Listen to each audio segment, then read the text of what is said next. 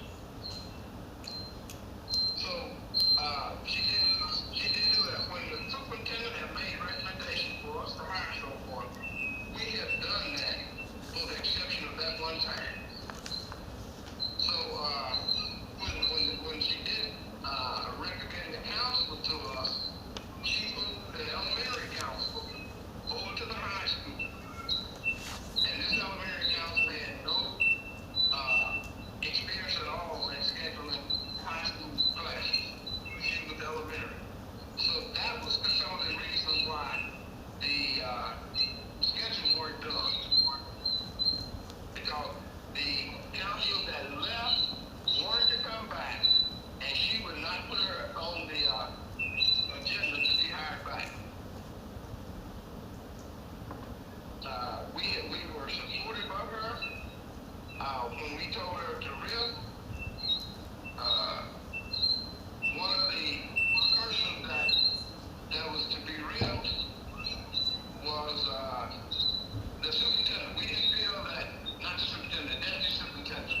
We didn't feel that we needed a deputy superintendent and a superintendent with the number of students that we had.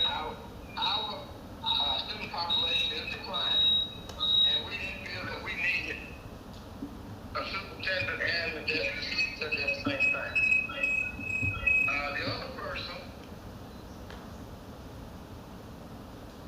The other person that we suggested risen was the director of transportation or buses. When this person was hired, we had 33 buses running. And he was the supervisor of those 33 persons. He himself does not have a CDL license. Okay? We are now down to running 2 buses. And we felt that we should not be paying a person a salary to be managing bus drivers a whole day. So that's one that we felt we could give that responsibility to someone else and lift this person.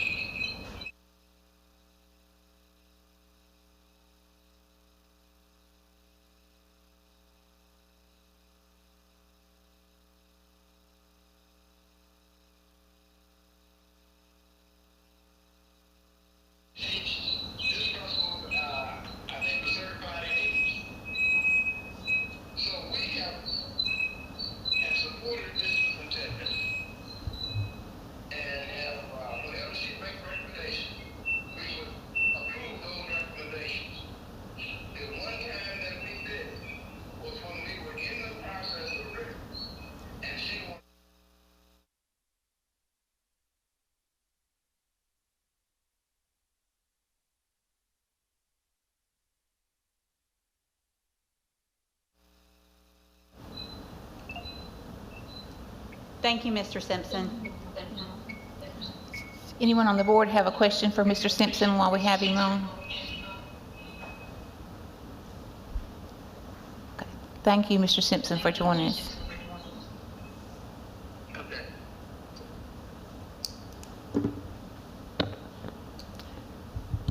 So he mentioned the counselor. That was prior to us coming in and working that August. When we came in August, we had heard that there had been conflict between which counselor should be hired and who should be moved, and that, you know, he mentioned that an elementary counselor had been moved up to the high school. He's accurate there. Prior to us getting there, there had been conflict though between the board and the superintendent on who was supposed to be in that position, and someone left. I mean, it was conflict again about getting the right person in the seat to make those things happen. And I understand that the person who had previously been there that had created those schedules was gone, but you have school administrators who are responsible. You had district office who was responsible. That 4 weeks into school, we had kids just getting their schedules. We had seniors who didn't have correct classes scheduled so that they could graduate. We had to go in and make all those corrections.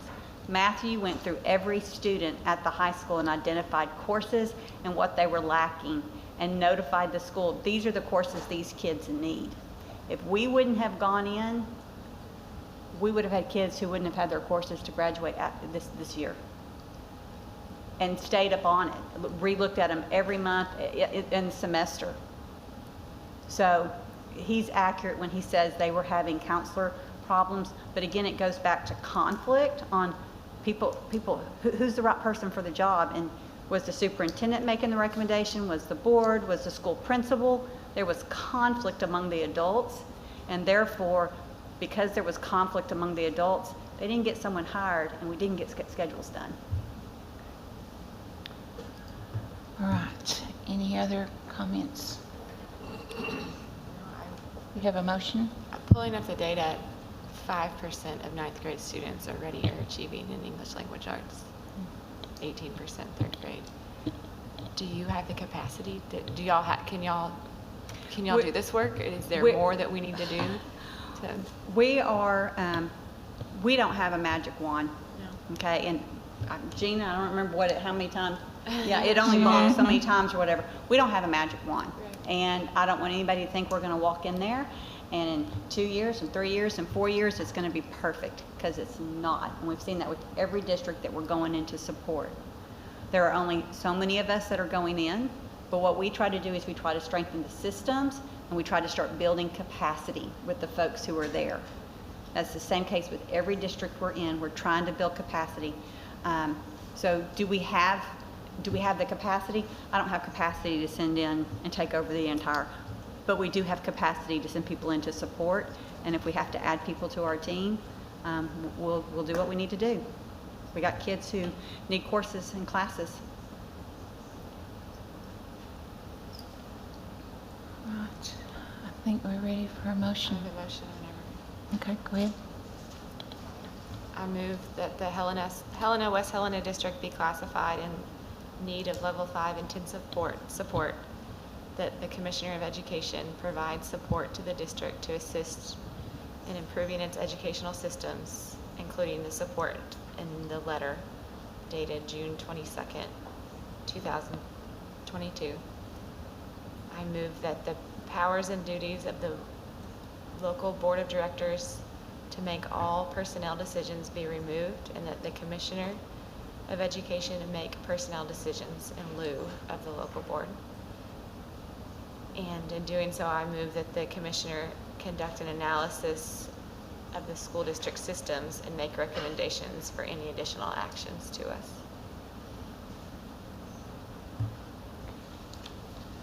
All right, we have a motion. Three main pieces. Is it? Yeah, that's it. Okay. We have a motion by Dr. Moore. Do we have a second? Seconded by Ms. McFetridge. All in favor? Aye. Any opposed? Okay. Ms. Sharon, would you like? Okay. Yeah, pass that down to Ms. Sharon. That way she can make sure she gets it in the record. All right. Do you need a little bit of a break? Are you zapping out? Is everybody okay? You're okay? Guys, y'all need a break for 5 minutes? 5 minutes. Okay, let's do a 5-minute break. Let them get up and move around for a minute, and then we'll come back. We won't be long.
All right, go ahead.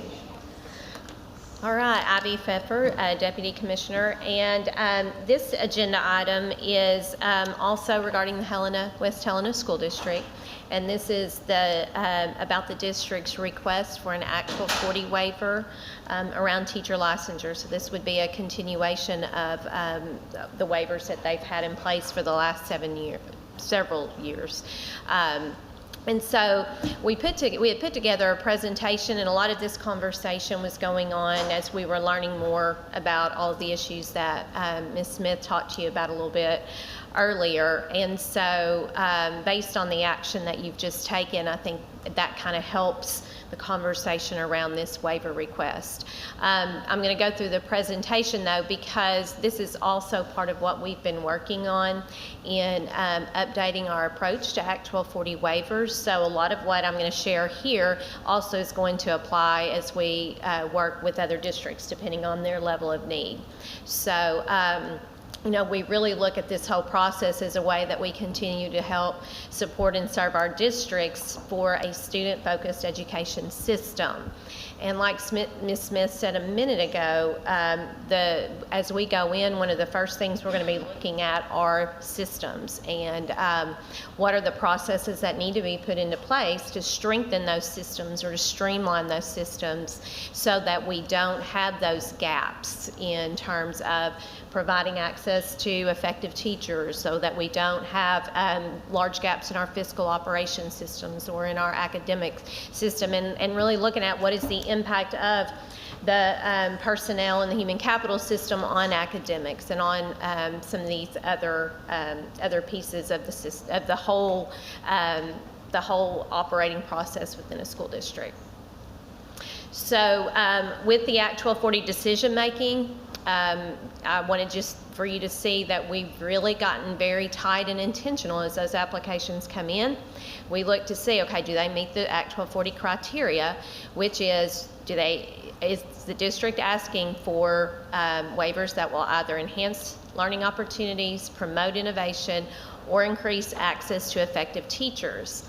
Have they clearly communicated the goals of the request, and have they identified appropriate waivers that are aligned to what they're asking for? So we've got a team that's really working on that. So you can see here what the application looks like, and a lot of times the initial application that gets submitted looks very different by the time that it comes to you all, and the one you're going to hear in a few minutes is actually going to show how just really tightening up on this process and having clear communication with the district, I think, is helping us.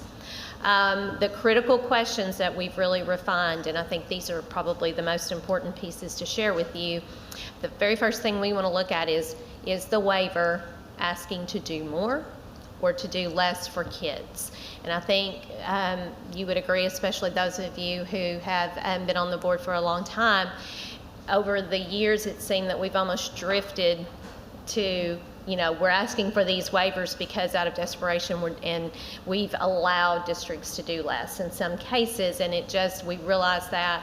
So we're really stepping back to say, are there other types of flexibility that are more appropriate in the request? And because the majority of the requests come in around waiver from teacher licensure, we really want to look at, do we have the right pathways that could provide some flexibility to districts so that they can hire people that are going to be the best fit for the kids and do well with their school district, become part of their community?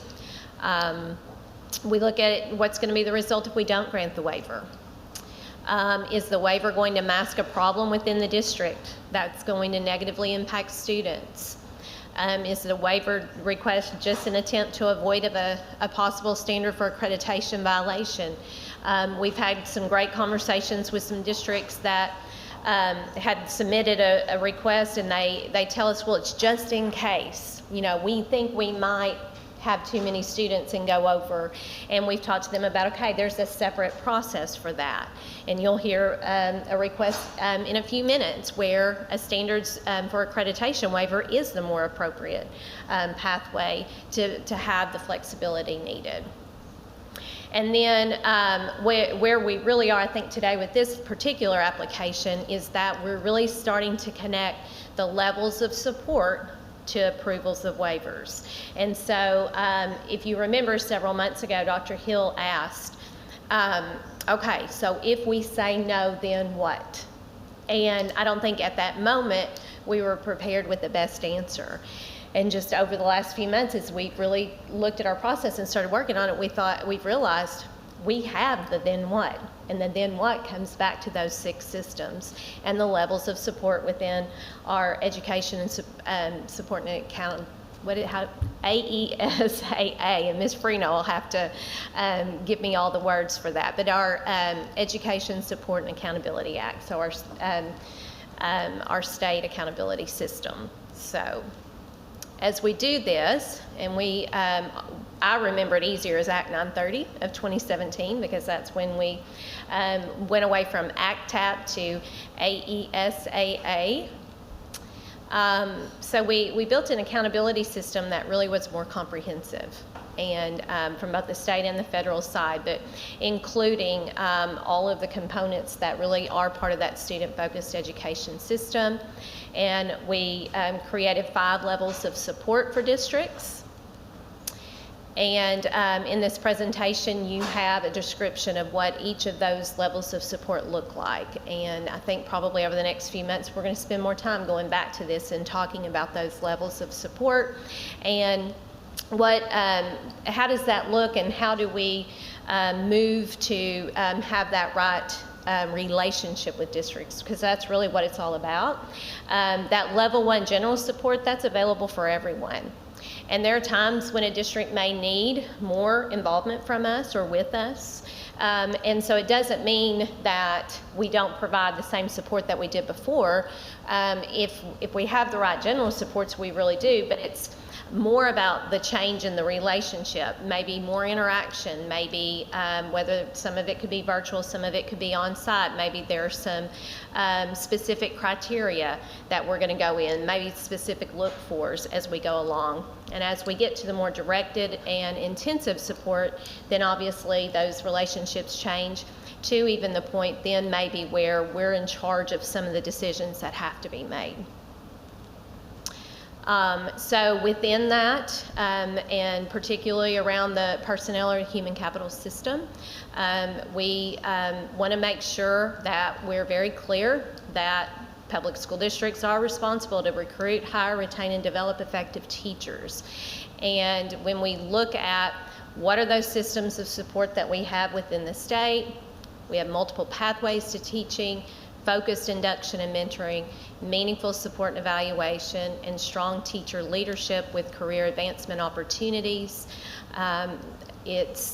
We've laid out what a lot of these general supports look like, but when we get to the point where that support has to be to that level 5, that intense support, then that relationship also becomes, yes, we're going to make sure that you have access to all this, but there are going to be things that we're going to have to do, like maybe coming in and really auditing through a comprehensive systems analysis for each of those systems. And this just lays out what it would look like for that human capital system, and so we know that's really where we're going to get started as we get to the district, and then we'll be looking at all of those systems as you all have just asked us to do.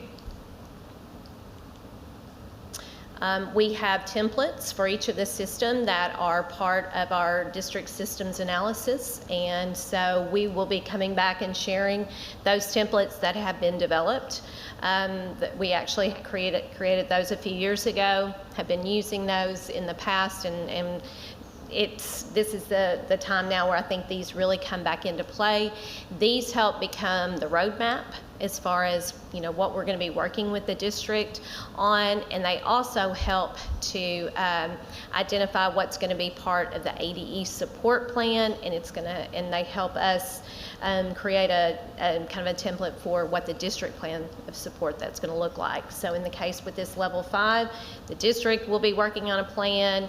We will have a support plan that clearly identifies the expectations and criteria for exiting. So just taking you through that and going back to the waiver request, the district had originally asked for just, an extension of blanket waivers. We don't feel that that's what we want, but within this level 5, very intense relationship with the personnel decisions coming to Commissioner Key, we feel like that we have to have the ability for some of that flexibility that Act 1240 waivers from licensure are going to provide, because right now we had, based on the numbers they gave us, and I think it's going to be different because of what we know about vacancies that were there that aren't included in numbers that we had, but we know at least 36% of their teachers were hired under a waiver or employed under a waiver last year. So to keep those people employed, we're going to have an extension of the Act 1240 waiver to fill the vacancies. We're probably going to need some flexibility. We're worried that in some of the grade levels within elementary, there are no certified teachers, so we may need to be moving some teachers around to try to get, maybe ideally a couple of prepared educators, that have experience in each grade level, and then we may be looking at, trying to recruit back some educators who maybe have retired, or recruit some teacher interns that want to come to the district and work underneath some of those qualified educators. So that, so we would be asking for the Act 1240 waiver to be extended for 1 year. And that'll give us a good chance to really understand what that human capital system looks like, and then coming back to you all for later decisions as we really know. Do you know about how many vacancies they currently have, or are you going to have to wait till you get in there? I'm going to look back here at the team to see if they remember how many. Yeah,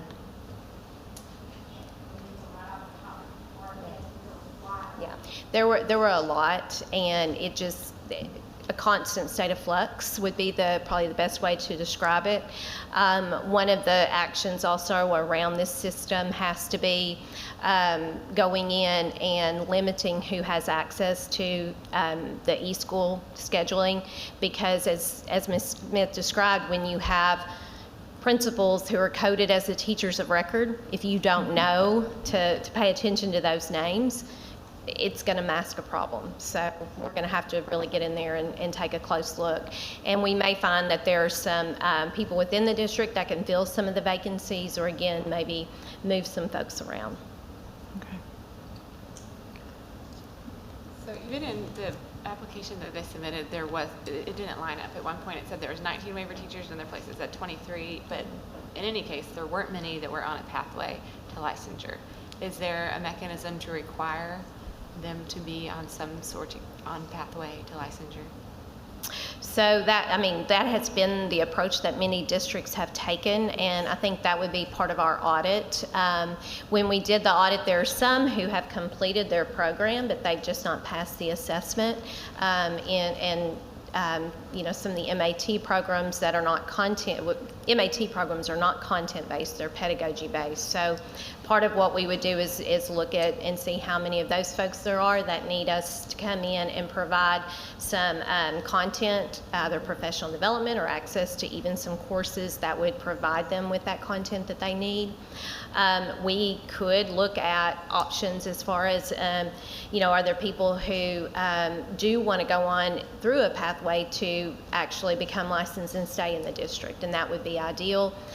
This will give us the opportunity to really make sure that their educators, rising students, get the opportunity for concurrent credit. I know all through the year last year there was back and forth between the local community college and the district about developing an MOU for concurrent credit. I don't know that ever completely got finalized. So we will be in there trying to take those steps to find folks that can teach that for concurrent credit and actually build that sustainability plan.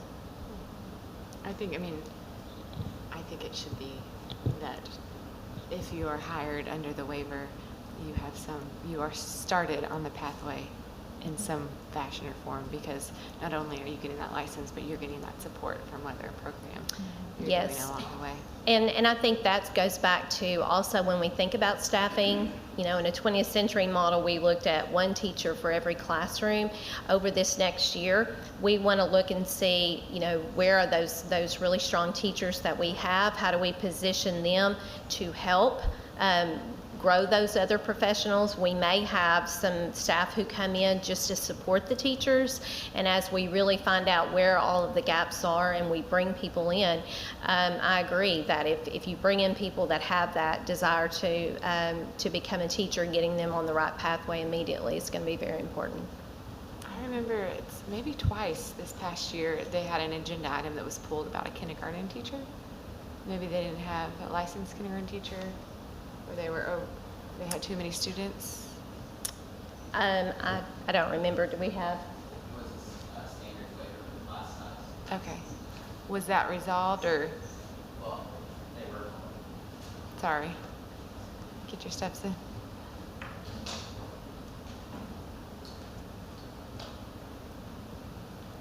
So they received the standards waiver, which then cleared up that issue. Okay, for too many students. Do we know what their staffing is for kindergarten and elementary this coming year? Not for this coming year. But y'all are going to go in and work on that and get, okay. Yeah. Still got a month till school starts. Awesome, thank you.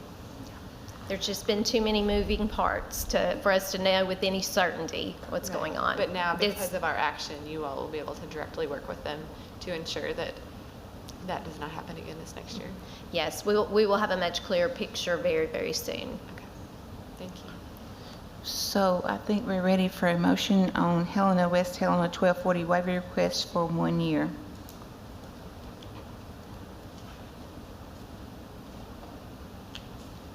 I'll make a motion to approve Have the a mo- request. Okay, we have a motion by Dr. Moore to approve the waiver request for West Helena. Do we have a second? Second.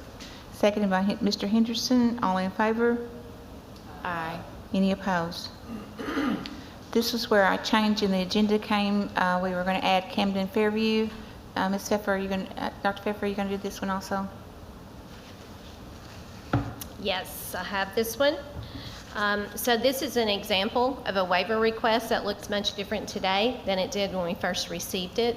As we worked with the district and also with SAU, we became much more comfortable with understanding what the district was seeking to do.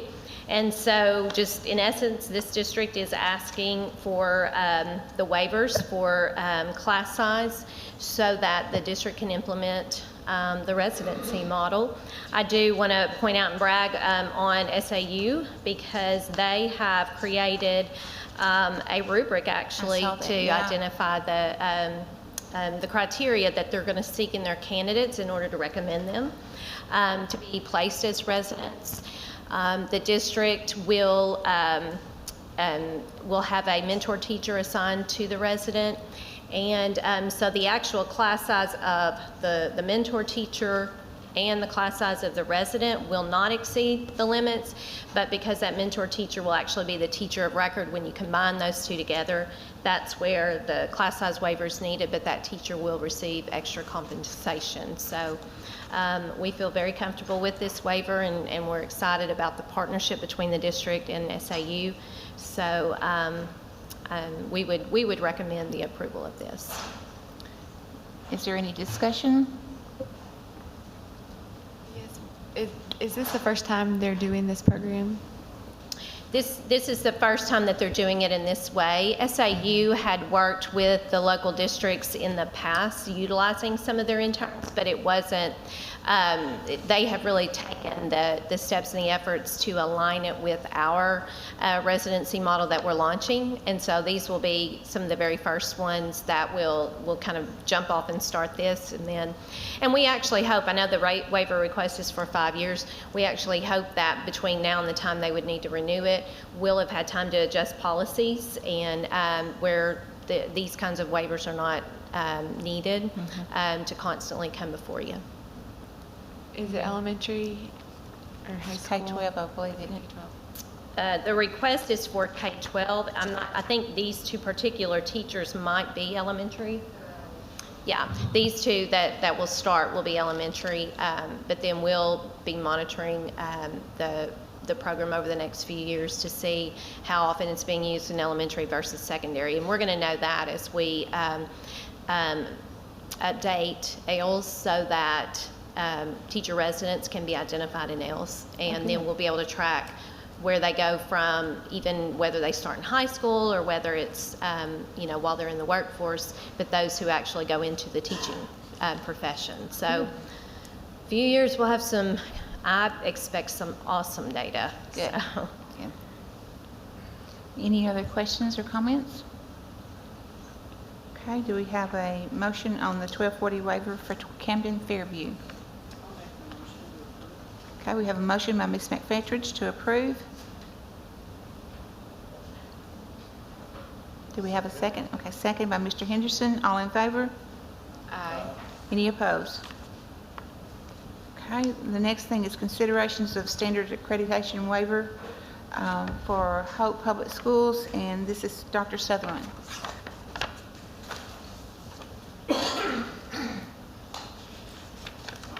So Matthew Sutherland, Coordinator of Standards and Systems Support Charter.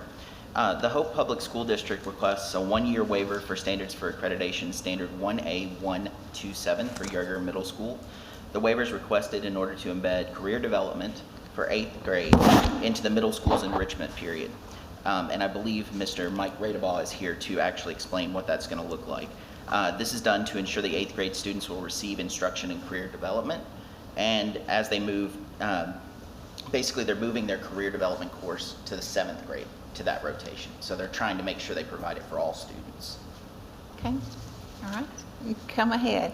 You've had a long day of sitting, and we appreciate your patience. Ma'am, I have watched y'all, and my day is nothing compared to what you're doing today, so I salute you. I salute you. You have something you want to share, or? I brought the contracts. May I? Sure. May I approach? Sure. What we're doing is we're bringing the NOLA Star Academy here in the middle school, which is career focused. Uh-huh. They have four classrooms. Okay. And so since we usually provide the career development class to our 8th graders, we don't have room to do that during this year and still allow students to participate in things like football, band, things like that. So I needed to create more space for this program. So I'm moving the career development course to the 7th grade. So keyboarding is taught one semester. Career development is taught the second semester because A1.2.7 says that it must be taught to 7th and 8th graders in either the 7th or the 8th grade. So, but if I do that this year, then my rising 8th graders will not have had career development in this year. So we're going to embed that into this STAR program. And then we have the extra computer science class that I wrote in my first letter. And it made it sound like that's where we were providing that, but that's just the enrichment course, because if someone chose to play football and be in band, that would not be possible for them. So I'm asking for this waiver for 1 year. Moving the career development to 7th grade next year, we will not have this issue anymore. Okay, gotcha. Okay, that makes sense. All right, questions from the board? All right. Go ahead. Let me just take the opportunity to say that Star Academy, Stacy remind me, that's what's having so much success in Pine Bluff, Dalway, with some of those students. And so it's exciting to see this program spreading to other districts that feel like that it's going to be good for their kids. So Okay, good, great. All right, so do we have a motion then? I thought it was written up very well and explained very nicely. So yes, I'll make the motion to approve. Okay, we have a motion to approve the waiver from Ms. McFettridge. Second. Seconded by Dr. Moore. All in favor? Aye. Any opposed? Congratulations. Thank you for your work. And thank you for staying with us. All right, so we have done school choice. And so our next thing would be item 7, unless we need to skip around and get someone that's here. Anyone here that we're going to need to skip and get to? No? Okay, so item 7, embedded course approvals. Dr. Pride, that's you. You waited all day for your name to be called. Good afternoon. Good afternoon. Tiffany Pride, Assistant Commissioner of Learning Services. All right, so Act 421 of 2013 allows curriculum frameworks from 2 separate courses to be taught in a single course, known as a combined or embedded course. Several school districts, 15 in fact, made application for approval of the combined or embedded courses and assured in writing that the curriculum frameworks for both courses will be fully taught in the combined or embedded course. So I stand before you today asking the State Board to approve the embedded courses as indicated in the attachment, understanding that when the curriculum frameworks for one of the courses are revised, a new course approval request must be submitted to the State Board and approval must be granted for the schools allowed to offer the embedded course. Okay. Any questions? Dr. Moore? I did have a question. So what is the time period for the approval, or is it continuous until a standard? Yes, it is until the standards change, or unless they make a change, they can then. So that's why we don't see as many every year. I mean, it's the ones that we approved last year. Okay, that makes sense. Period of time, yes. Any other questions? Okay, we're ready for a motion. I'll move to approve. We have a motion by Dr. Moore to approve. Do we have a second? Seconded by Mr. Henderson. All in favor? Aye. Any opposed? Thank you, Dr. Pride. All right, consideration of request for approval of nominated members for the PLSB board. Ms. Saracen. May I also point out Yes. that we do have people here for the charter approvals. Okay. Just so, because I had said no, there was no one waiting, but Okay. there are people for the charter. I don't think these next two will go take very long, so I think we'll just move right on. It'll take just a couple of minutes, I think. These will go pretty quickly. Carly Saraceni, Assistant Commissioner, Educator Effectiveness and Licensure. Last month, we brought some nominations to the board for the PLSB. We have 2 more positions to replace. So the board nominations that I need you to vote on today are the Arkansas Association of Colleges for Teacher Education voted to nominate, reappoint Dr. Vicki Grove Scott from UCA, and on behalf of AEA, Carol Fleming nominates the reappointment of Ms. Kathy Howe to represent the classroom teachers. Okay. Any questions? These are 3-year terms. All right. And so these are both reappointments. All right. That will be through 25. All right. Questions, anyone? How many times can you be reappointed? Currently in law, there is no limit. Okay. Thank you. Are we ready for a motion? Approve both appointees. Okay, we have a motion by Ms. McFetters to approve both appointees. I'll say. Seconded by Mr. Sutton. All in favor? Aye. Any opposed? Okay. Thank you, Ms. you. Saraceni. New cut scores for practice, is that you again? And Mr. Rowland, all right, welcome. I'm Roland Desi. Good to see you guys. Good to see you. We're looking for you to adopt 5 new practice tests. Okay, one of them is a new Russian test, Russian world language, just developed.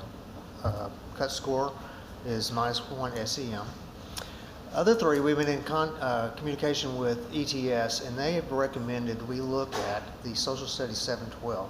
There's 2 versions of that test. One that we currently use that has constructed response, meaning it has to be scored by individuals. The other is all multiple choice. So they're recommending the same test, only one version is all multiple choice. It is $26 cheaper. It is offered continuously through test at home. Iterator reliability is 100%.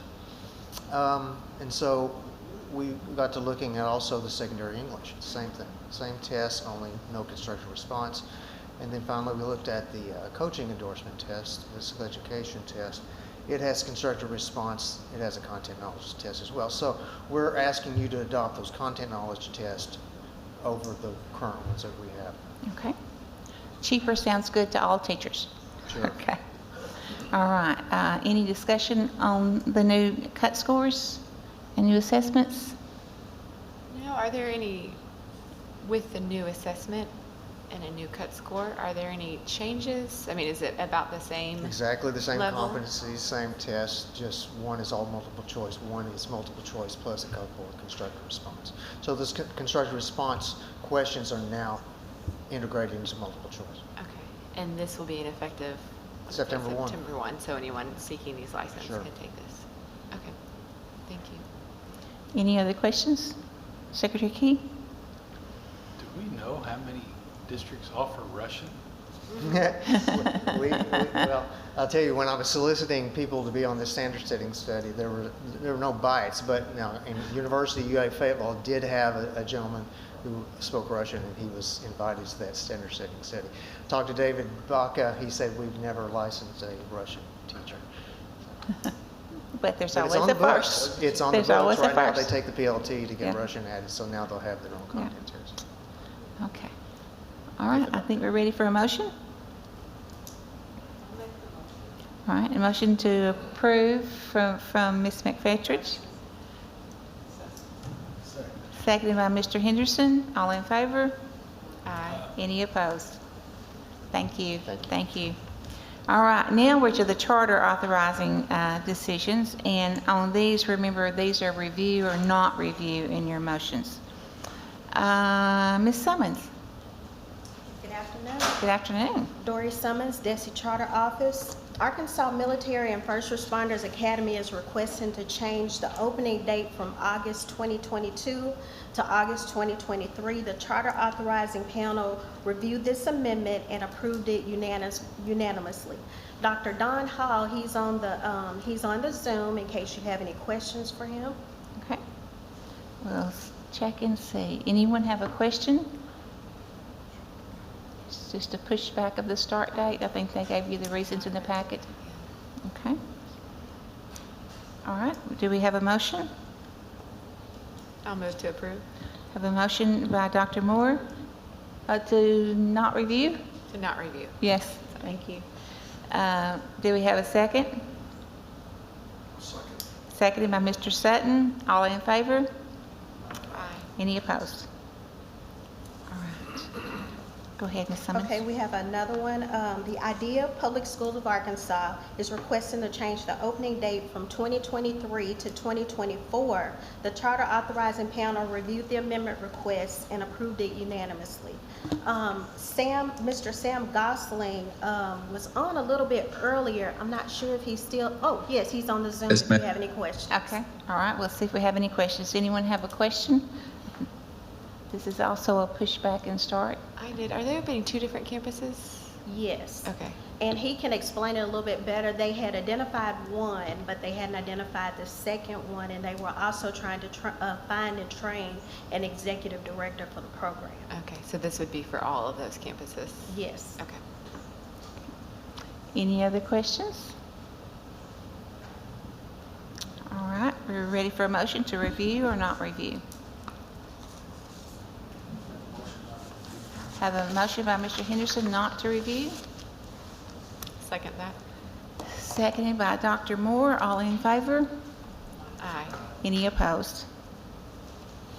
All right.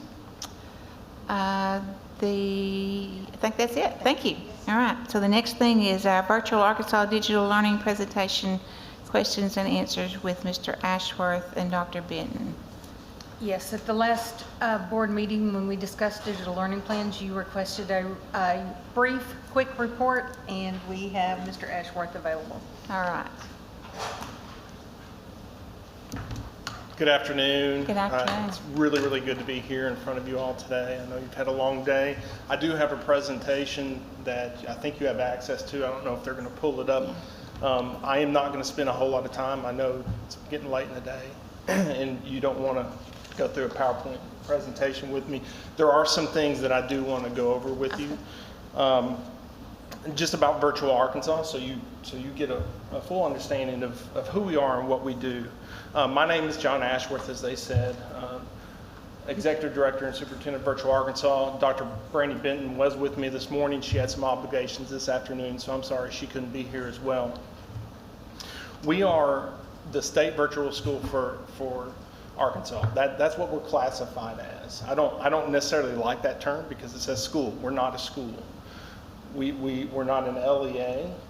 We don't grant diplomas, so that's important to understand. We are a supplemental program, and we're a partner with the public schools from around the state. One of our main jobs, and sometimes people come up to me and they say, what is it that you do? Give me one sentence. What is it that you do? And this is what my response is. We provide equity and education opportunity for students throughout the state, particularly for those in the rural schools. Because if you compare the educational options for the students in the rural schools as compared to their suburban and urban counterparts, there's a drastic difference. And now they have options for their education and what they can take. I can remember when I was a small rural school principal back in the old CIV days. If any of you remember that, compressed interactive video, we were able to offer 3 additional courses at our small rural school with that program. And I thought as a principal that was unbelievable. We have 3 more options for my kids that they didn't have before. Well, now the students throughout the state of Arkansas through us have 146 options, 146 courses they can choose from. So we're very, very proud of that. I've been in education 22 years. This has really been the most rewarding aspect of that career because of what we do in serving the state. And I think if you had any of my staff members here with me today, they would say the same thing. They love what they do. Virtual Arkansas is comprised of about 3 campuses. That's how we term it. The core campus is attached to Arch Forward Education Service Cooperative. That houses our central office and our core campus teachers. We have a career and technical education campus that is attached to Dawson Education Service Cooperative. And by the way, with Arch Forward, Mr. Grant is here with me today. He's the director of Arch Forward Co-op. Darren Beckwith is with Dawson. And then we have our concurrent credit campus with Southeast Co-op in Monticello. And that's, so those are our 3 campuses. We offer lots of services, and the ones that you're talking about, we're talking about here today, is something that's new for us, and that's the off-campus and fully online program. That's what we term that program. It is new next year.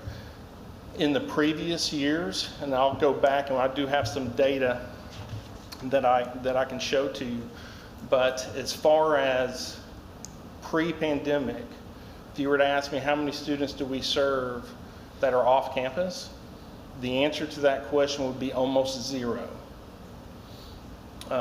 It just didn't happen except for unique circumstances. For example, we did have some students that may have had some medical issues that were even in the hospital.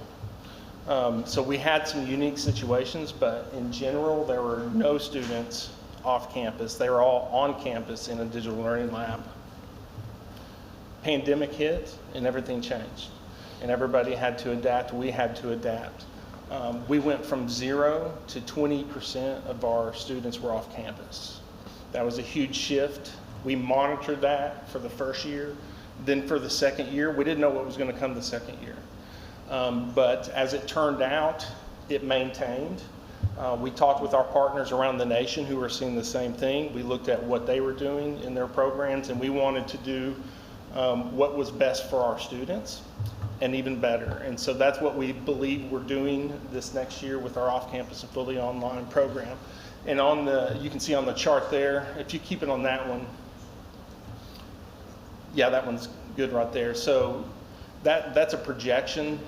2020, 21, we had 748 students from 97 districts. That was the first year of the pandemic. Next year, 721 students from 119.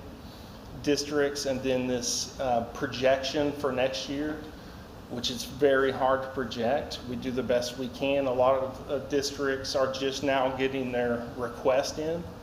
615 students is our projection from about 90 districts. Next, if you go to the next slide, please. If you wanted to know a breakdown of what it looks like by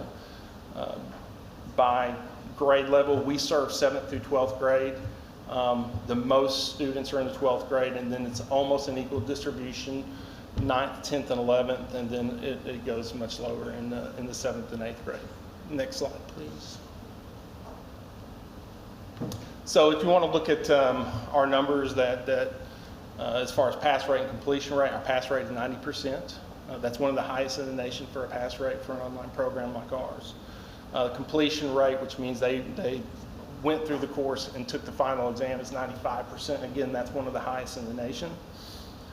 I often get asked, what about the number of students that are off campus? And that's a breakdown over the last 2 years, this past year and the year before, and what we project for next year. The average number per district is very low. The first year was 7.7, went down to 6.1. We project somewhere in between 6 and 7 next year. Next slide, please. I wanted to really highlight this, and I listened this morning. Dr. Moore, you said something when the digital learning came up and online learning, and you said that something to, I'm paraphrasing, but for most students, it's not a good thing. But for some students, it's what they need and what they want. And that's exactly our view of that. And I'm glad I put this in here, and I want to go over this with you. This is from the Digital Learning Collaborative. That's headed by John Watson. I would consider him the foremost expert in digital learning. I just want to go through these. The first thing he says, more than ever, students and parents want options. They just want options. Maybe they don't even use those options. They want those options. Students and family want the power to choose whether to attend a full-time school on site, full-time online school, or something in between. So when they did a survey, what it came back is parents want choices. This is nationwide. They want choices. Then he goes on to say, for most students and families, on-site learning is a better fit. On-site learning is a better fit. That's coming from the leader of the online program. And I totally agree with that statement. Online learning is a better fit for most students. However, for a small percentage of students and families, online learning is a better fit, and that is a very small percentage, and we have data to back that up. If we go to the next slide, you're not going to see the data, but I'll explain it to you. You can scan that with your phone, and you can look at the data. What this is a breakdown of all the districts, the number of students they have 100% virtual that use us. And then it's their 7th through 12th grade population, the percentage of their 7th through 12th grade population that chose to take online learning. That number is 1%. It's 1%, and actually it's 0.97%.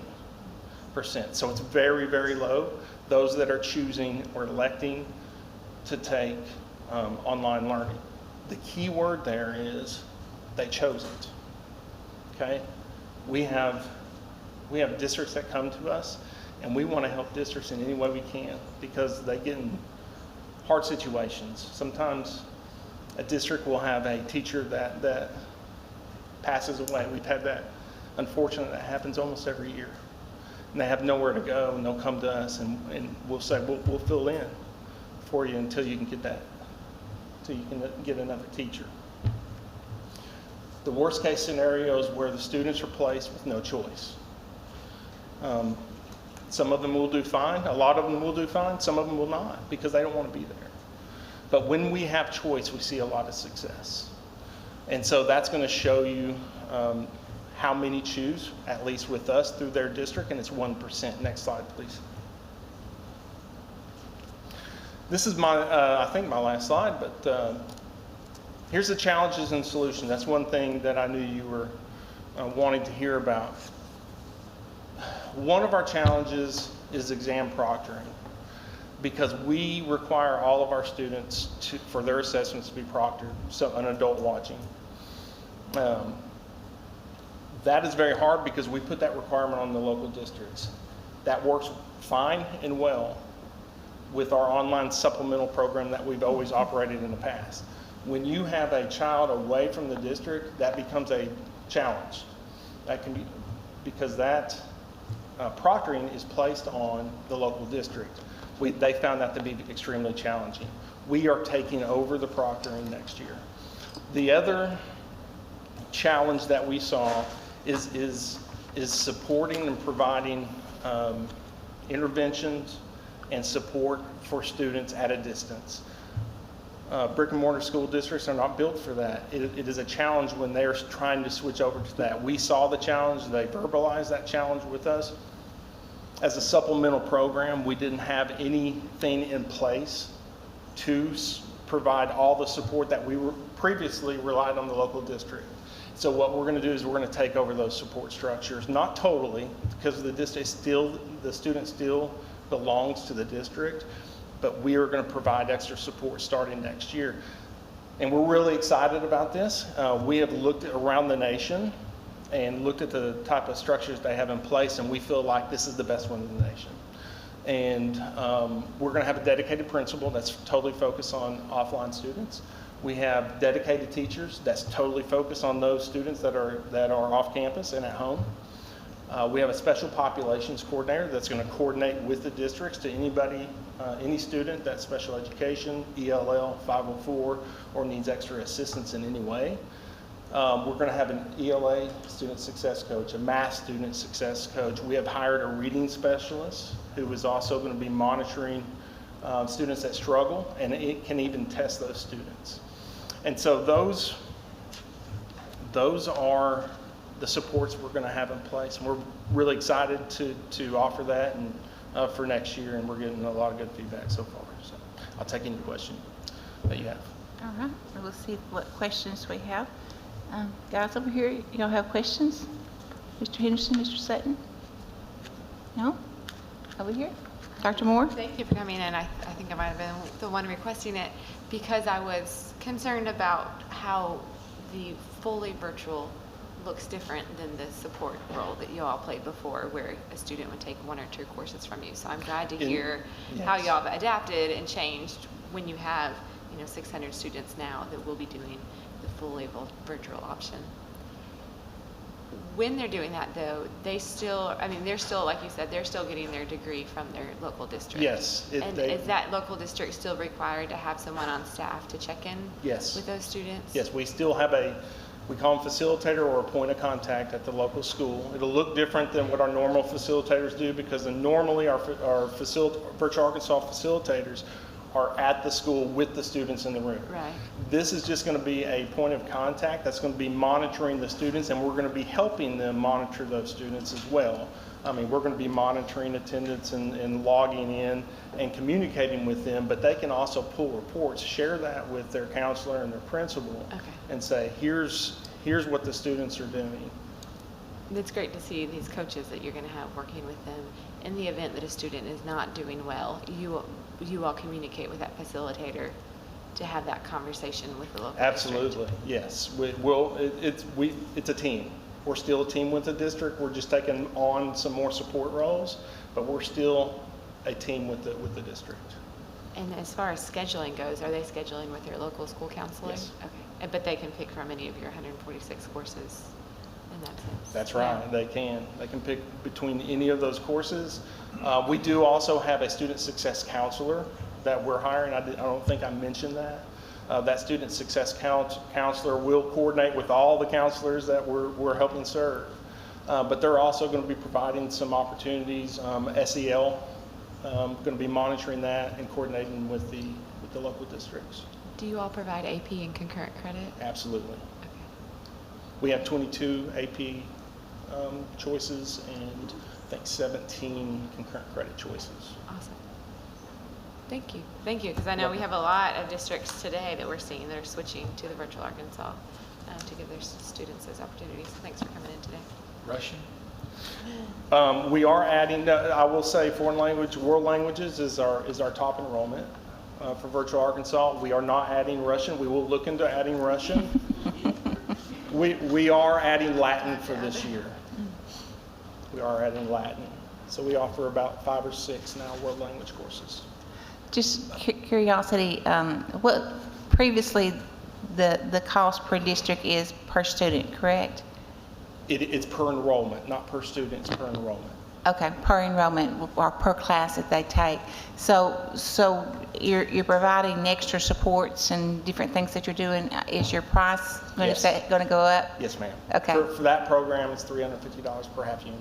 Okay, $350 per half unit. Okay. So if you multiply that out, that turns out to be $4,200 for a year. So that's about 57% of their ADM that they would be getting. All right. So that would be someone that was fully virtual. That would be the cost. Fully virtual, yes. Cost of the district. Yes. Okay. All right. Is the ones that are going to be on site at the district just taking a course? Is that price also increasing, or no, that is just it's fully virtual? Okay. Just for the fully virtual. Yeah. That's right. Okay. And something interesting to know is just so I think it's good information for you to have. The average number of students per district, we serve 222 districts this year, 36,000 enrollments, half in the fall, half in the spring. 99% of the rural schools utilize us, and 94.5% of all districts in the state utilize us in some capacity. The majority of those are at school under the watchful eye of their facilitator. But the average number of students in those districts that use this not students, enrollments is 75. So it's not that many per district. It's just spread out. Okay. All right. Any other questions? Ms. Freno, do we need to do any, we don't need to do any kind of a motion because this was just a report, correct? Okay. All right. Thank you. Thank you for coming. We appreciate it very much. Thank you. All right. All right, Ms. What Davis. ideas do you have on, are you batching some of these together, or how are we doing Yes, we are packaging these together. Today, my colleague Tally Harp has 32 digital learning waiver requests for your review. Just as a quick reminder, these primarily are renewals, because maybe they only requested 1 year last time. Remember, a lot of them came and said 1 year. We want to see what the data says before we commit to something long-term. Some of them are coming for revisions. They've learned a lot of lessons. And some are asking for 1 year, 2 year, or 3 year. If you recall, last month you approved up to 2 years, so they'll all kind of end at the same time. Okay. Just as a reminder of that, and I'll turn it over to Tally. Good afternoon, Tally Harp, District Support Team. So what we did was we put them in batches by their co-op consortium that they're in, to try to align them just a little bit. So the first group is 4 with Guy Finter, Cedarville, County Line, Ozark, and Magazine. Of those 4, the only one that made any changes from last year's approved plan was Cedarville. And they just changed their secondary provider from Virtual Arkansas to Apex. Cedarville, County Line, Ozark all have requested 2 years. Magazine has requested 3. And we had a long discussion last time that we kind of wanted to stick with 2 years, just so that we would have the data and everybody would come and we wouldn't have them all spread out. Is that correct? Yes, ma'am. Okay. So I guess we can just say, well, I'm speaking for the board, so I need to be quiet. So, Dr. Moore? I agree that we want them all to end at the same time. Okay, all right. I did, first, do we have the districts on the line? Some of them are online, some of them were on earlier and Yes, sent me a understandable. message. It's been a long day. I didn't know if Cedarville, if y'all had any, because from my understanding, they're switching to the Apex platform, which would require their local teachers to do a lot of that if they had input from their local teachers. Cedarville, is anyone from Cedarville on? I'm here, however, I am elementary, and we still use, we're using Guy Fincher for our part for elementary. So I'm not a very good one to answer for high school, but I believe Miss Patty Murphy is on here as well.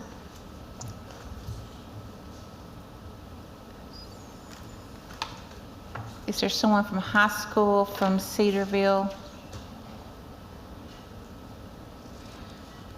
I do know that their teacher role, they have listed their teacher role as virtual, so I don't have the actual application in front of me. I just do a quick little summary for the board.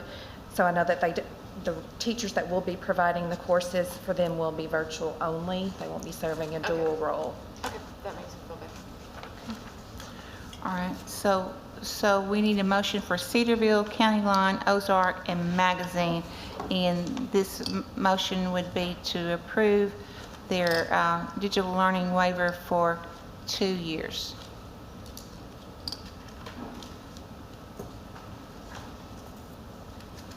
Do we have a motion? So we're asking Magazine then to modify theirs for 2 years? Yes. Okay. Yes, ma'am. I'll make that motion then for 2 years. Okay. I have a motion from Ms. McFettridge. Do we have a second? I'll second. Seconded by Mr. Sutton. And all in favor? Aye. Any opposed? Okay. Okay, the next one is Lakeside Garland, and they are with the Dawson Consortium. They changed K-6 from district directed curriculum and teachers to the consortium, and they changed 712 from Florida virtual to virtual Arkansas. Okay. And they also requested 3 years. Okay. Okay, we need a motion on Lakeside in Garland County, and I think we are sticking with 2 years. I'll make the motion to approve a 2-year plan. Okay, we have a motion by Mr. Sutton to approve it for 2 years. Second. Seconded by Mr. Henderson. All in favor? Aye. Any opposed? Okay. Okay, the next one is Cotter School District. They had a 1-year approved plan and have submitted the same plan that was approved last year with no revisions and just for another year. Okay. Any questions on Cotter? I'll make the motion that we approve Cotter. Okay, we have a motion to approve Cotter by Ms. McFettridge. Do we have a second? Second. Seconded by Mr. Sutton. All in favor? Aye. Any opposed? Okay, the next batch we have is 7, and it's Deer, Mount Judy, Harrison, Nashville, Mountain Pine, Marked Tree, and Riverside.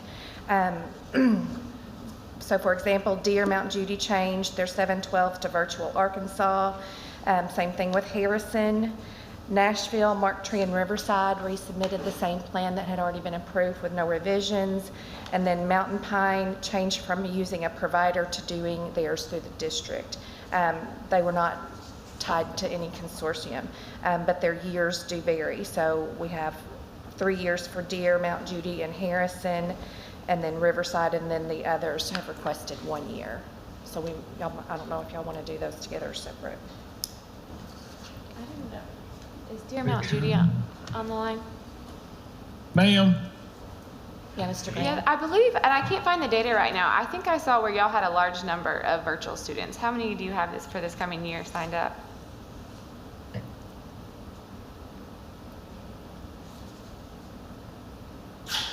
Did you hear the question? Who is it addressed to? To Dear Mount Judy.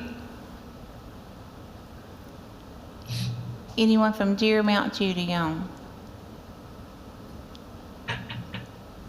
Don't think so. Do you know, I feel like in our last meeting, or the meeting before that, we got a list of how many. No? Okay, maybe I made this up. I know that we looked at the numbers from like by district. The ones that we approved last month, but I don't think that we've looked at these yet. Okay. We had asked because we sent that email. Okay.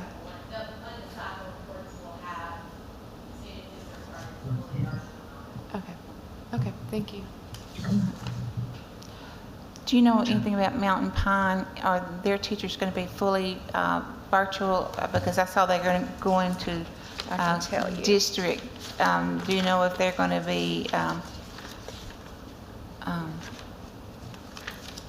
Virtual only teachers are doing school. yeah, if they were going to have a dual role or if they were going to be virtual only?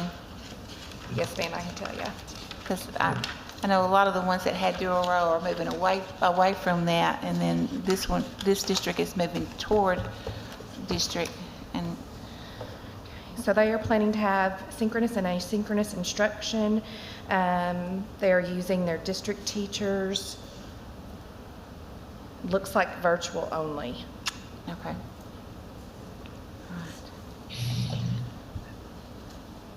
Ma'am, can I ask if Nashville can request to go to 2 years? Our application actually says 1, and we'd like to amend that to go to 2 years. We will put it before the board. We will. Okay, so we're looking at Mount Judy for 2 years, Harrison for 2 years, Nashville for 2 years, Mountain Pine for 1 year, Mark Tree for 1 year, and Riverside for 2 years. Okay. Any other questions from the board? Okay, we're ready for a motion. Can I say, I'll make a motion to approve what you just stated? That works. That works. Okay. Ms. McFetrich made a motion to approve the digital learning plans for the time stated. And do we have a second? Second. Seconded by Mr. Henderson. All in favor? Any opposed? All right. All right, we have the next group, which is 5 school districts affiliated through Virtual Arkansas. Greenbrier, Whitehall, Wonderview all removed K-6 from their program, so they are now only 7-12 Virtual Arkansas. Gravette made no revisions to their plan, and Bryant changed their 7-12 to Virtual Arkansas. Wonderview and Bryant have requested 3 years. Greenbrier, Whitehall, and Gravette have requested 1. So we're looking at Greenbrier for 1 year, Whitehall for 1 year, Gravette for 1 year, Wonderview for 2 years, Bryant for 2 years. Any questions on those districts? Okay, we're ready for a motion.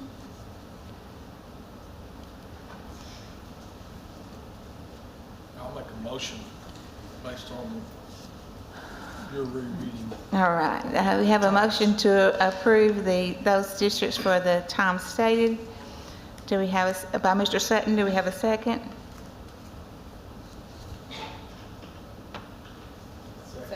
Second by Mr. Henderson. All in favor? Any opposed? Y'all are pooping out on me. Okay, We got a ways to go. Come on, we can do it. 10 more minutes. Come on, you can do it. Okay, the next group is Arkansas River, and that's Farmington, Clinton, and Guy Perkins. Farmington changed their consortium to Arkansas River for their K-6. Clinton has no revisions, and Guy Perkins is only doing K-6 through Arkansas River and has removed 7-12. All 3 have requested 3 years. Okay, so this would be Farmington, Clinton, and Guy Perkins all for 2 years. Yes. Any questions on those? Okay, we're ready for a motion. I'll make that motion that we approve the last. Okay, all right. So we have a motion to approve by Ms. McFetrich, Second? seconded by Mr. Sutton. All in favor? Any opposed? All right. Okay, the next group is the Tri-Region Consortium, and the Tri-Region Consortium did change from a K-6 to a K-8 plan. So the districts here have revised their applications to reflect that grade level band. Bald Knob, they did change consortiums completely. So they, instead of, they were with Wilbur Mills. And so now they're with the Tri-Region. Mammoth Springs changed to K-8. Southside, no changes there. Lawrence County No changes. Batesville, Izard County, Wynn, Sloan Hendricks, and Calico Rock, all no changes, just changing that grade level band. And they have all requested 3 years except for Sloan Hendricks requested 2. Okay, all right. So we're looking at Bald Knob, Mammoth Springs, Southside and Independence County, Lawrence County, Batesville, Izard County Consolidated, Wynn, Sloan Hendricks, and Calico Rock, and these are all for 2 years. Any questions? Yes, I do Okay. have a question. Some of them have asked for grades through 6th grade. So I'm confused by your statement. Are all the districts to be changed to K-8? All of the districts that have gone to that are in the tri-region have adapted their to K-8, yes ma'am. Okay. And so the ones that, whoever they had before for their 712, they kept the same. So like the majority of them had virtual Arkansas, Lawrence County, Sloan Hendricks, Calico Rock all had virtual Arkansas, so they changed those grade bands from 712 to 912. I had a question for Bald Knob. I don't know, is Bald Knob on? Is there anyone from Bald Knob on? Yes, ma'am, I'm here. So you all are moving from Virtual Arkansas to Apex, is that correct? Yes, ma'am. Yes, And it- ma'am. We have a teacher that will have periods in the day that will be assigned to those kids, and then if she can't help, she will reach out to the others teachers in the high school at that level. But at this time we have 0 virtual students signed up. Okay, does Apex provide the curriculum, or is that where? Yes, Apex will be providing the curriculum. Okay, so you won't Yes, have ma'am. teachers in dual roles in that sense? Yes.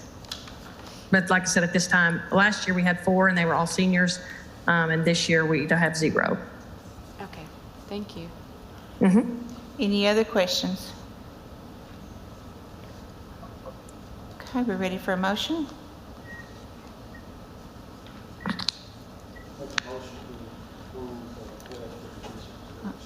All right, we have a motion to approve from Mr. Henderson. Do we have a second?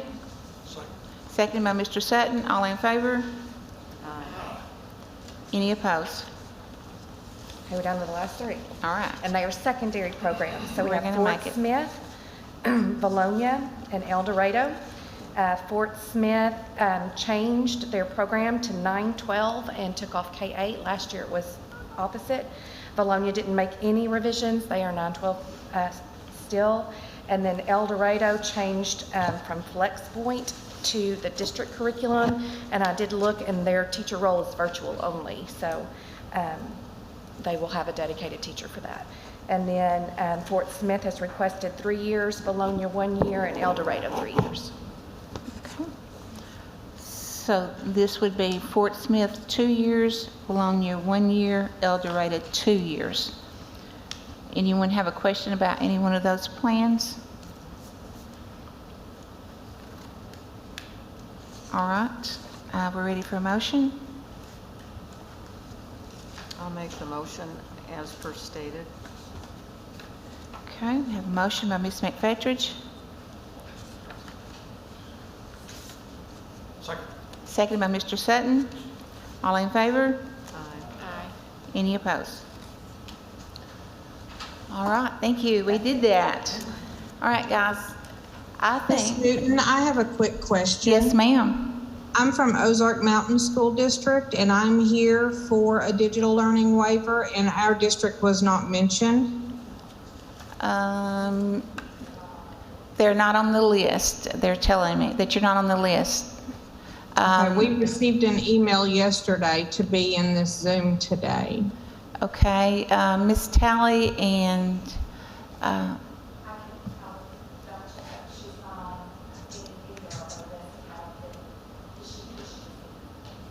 who did you receive it from? Tracy Holland. My superintendent, Jeff Lewis, received it and asked me to be here in his place. I'm Nicole Cunningham. And it came from Tally Harp to Jeff Lewis to be on at 10 o'clock this morning, July 14th. That may be what it is. That may be the It's difference. Ozark was on here. I wonder if there was a mix-up. I bet it Ozark. was. I bet it was. So we were sending those emails from Spring. Yeah, there was one for Ozark, and so I bet that's the difference there. Ms. Harper is going to reach out to you here in just a few minutes and get the details worked out. Can you tell me your Okay. name again? Nicole? My name is Nicole Cunningham. Okay. Thank you, Ms. Cunningham. Jeff Lewis is the superintendent. Okay, I will be in touch with you later today, okay? Okay, thank you. Thank you. All right. Okay, that's what I was going to ask, because this will keep Ms. Sharon from having to come back tomorrow. Okay? All right? Huh? And Mr. Sutton? All right. Dawson Co-op evaluation. Okay. Ms. Smith. Hey, and Darren Beckwith is on the Zoom. He's the director of Dawson Co-op. So this is a big deal for the co-ops. Let me just say that, okay? So I do want to just take a minute. Co-op evaluations come around once every 5 years. And so it is starting. Darren let me, and I'm in charge of all the co-op evaluations this year. And so Darren let me come and do the first evaluation with him in May. Took the summer off because that's the busiest time for co-ops, and then I'll start back out again in September. I've got 2 already planned for September. But Dawson Co-op evaluation occurred in May. You didn't get the report in June because I went on vacation and left you guys here. But they had excellence ratings throughout their evaluation. The number one word to describe the co-op throughout all of our interviews, and we did comprehensive interviews with superintendents, principals, teacher center coordinators, staff at the co-op, was the word responsive. That they were responsive. And they serve 22 districts in their region. And the smaller school districts, if we heard it once, we heard it a million times, that the co-op was a critical partner in meeting the needs and services of students in their districts, and that they could not make it without them, over and over again. The larger districts talked about the partnership and the ability to network, and how the co-op would set that up, and also the ability of the co-op to be able to address needs of their singletons that they weren't able to address. So they had an excellent evaluation. It was a thrill to be there that day. Darren, do you want to say anything? Oh, you're muted still. There you go. Still can't hear you. Yes, I've got that problem all day, haven't we? Darren, that was wonderful, whatever you said. We have no idea what you said. All right, we're just going to leave. I bet he has, I think maybe that's it. Last chance. Still can't hear you. So I'm cutting you off now. Well, I can tell you that Darren and his staff were excellent to work with, provided all the information in a timely fashion. The districts that work with them gave very favorable remarks. If you guys have any questions for me, I'll be happy to answer those. But each of the evaluations, once they're completed, I'll bring them to you. They are an action item for you to approve. So we're going to spread them out throughout the year. The last time they did it, they brought them all to you at one time and did a presentation.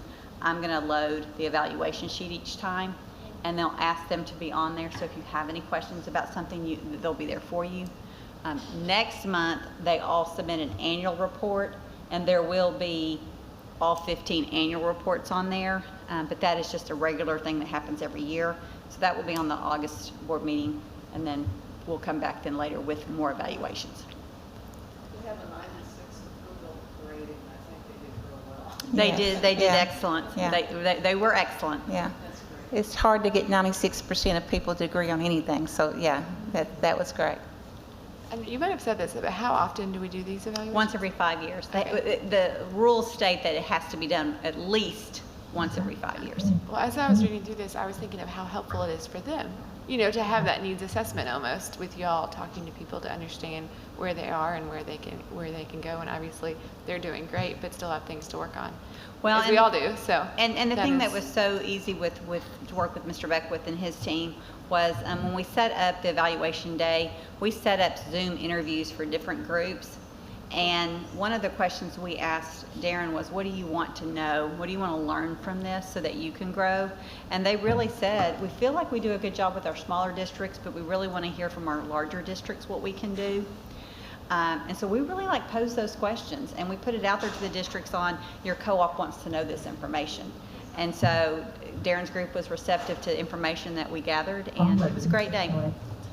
So, can you hear me now by chance? Yes, we can hear you. I thought we were going to luck out, Darren. Okay, no, I never ever want to follow Stacy, but I'll have to do what I got to do here.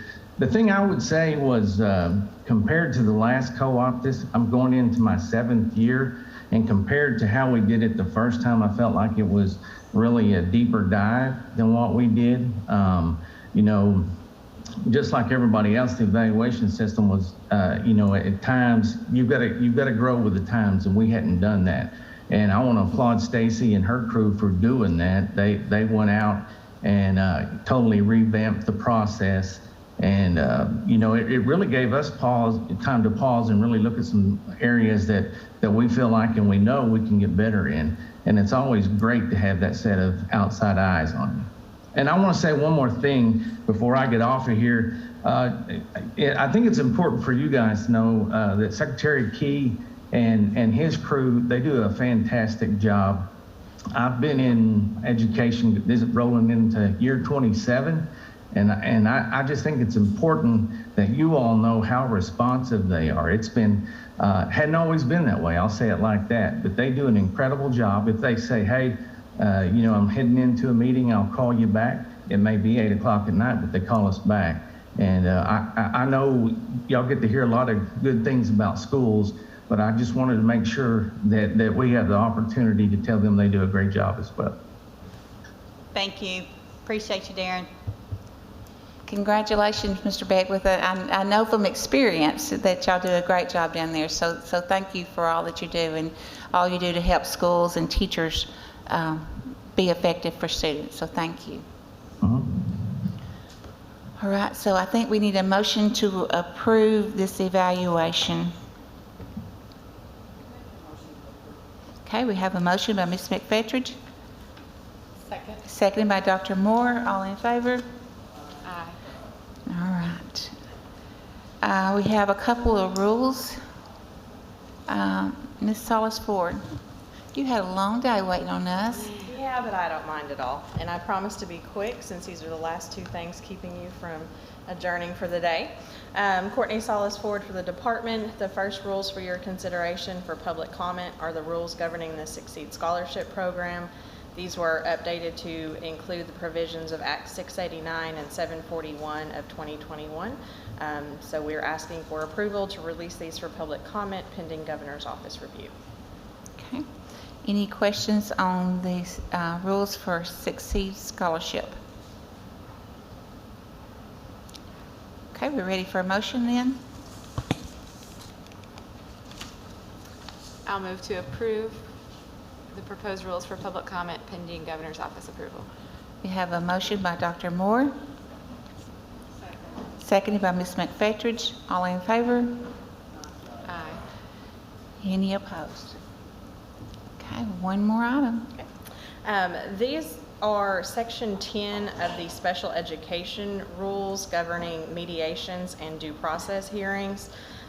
These are actually not the result of legislation. The Special Education Office recently underwent monitoring from the U.S. Department of Education, Office of Special Education Programs, and were notified of a conflicting provision in these rules. The Special Ed Office had already been looking at revising the rules over a lengthy process, so we took out the provision that conflicts with IDEA, which had to do with expedited due process hearing timelines, and then we just cleaned up a few other things regarding due process hearing procedures. and we are asking for your approval to release them for public comment pending governor's office review. Any questions on these rules? I didn't quite understand. So is it taking out the expedited review or replacing it with a different type? In one of the sections that we had in our rules, it said that the hearing officer could provide an extension of the timeline for a due process hearing, which typically is required to be completed within 20 days. Under IDEA, extensions are not permitted. And so we took out that allowance for extensions, and it's strictly required to be 20 days. Okay. So it mirrors federal now? Yes. Okay. Thank you.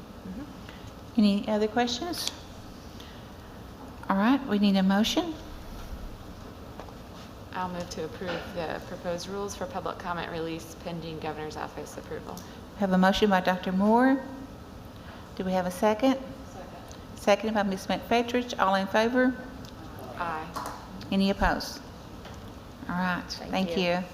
Any new business? Ms. Freno, do we have any public comments?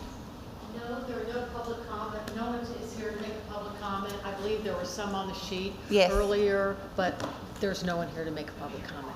They'll be here, but they're coming back tomorrow. Okay, all right. So we're to the very last item on the agenda, which is adjournment. So I think we are adjourned. You've done enough for today.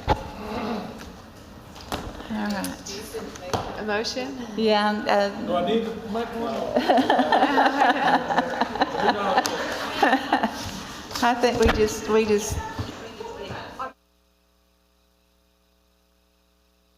Did I not hear it? Said we had to make a motion to adjourn. Okay, so Mr. Sutton made it. 2 seconds. Second. Seconded by Dr. Moore. All in favor? Aye. All right. Yeah, she keeps us official, keeps us on track.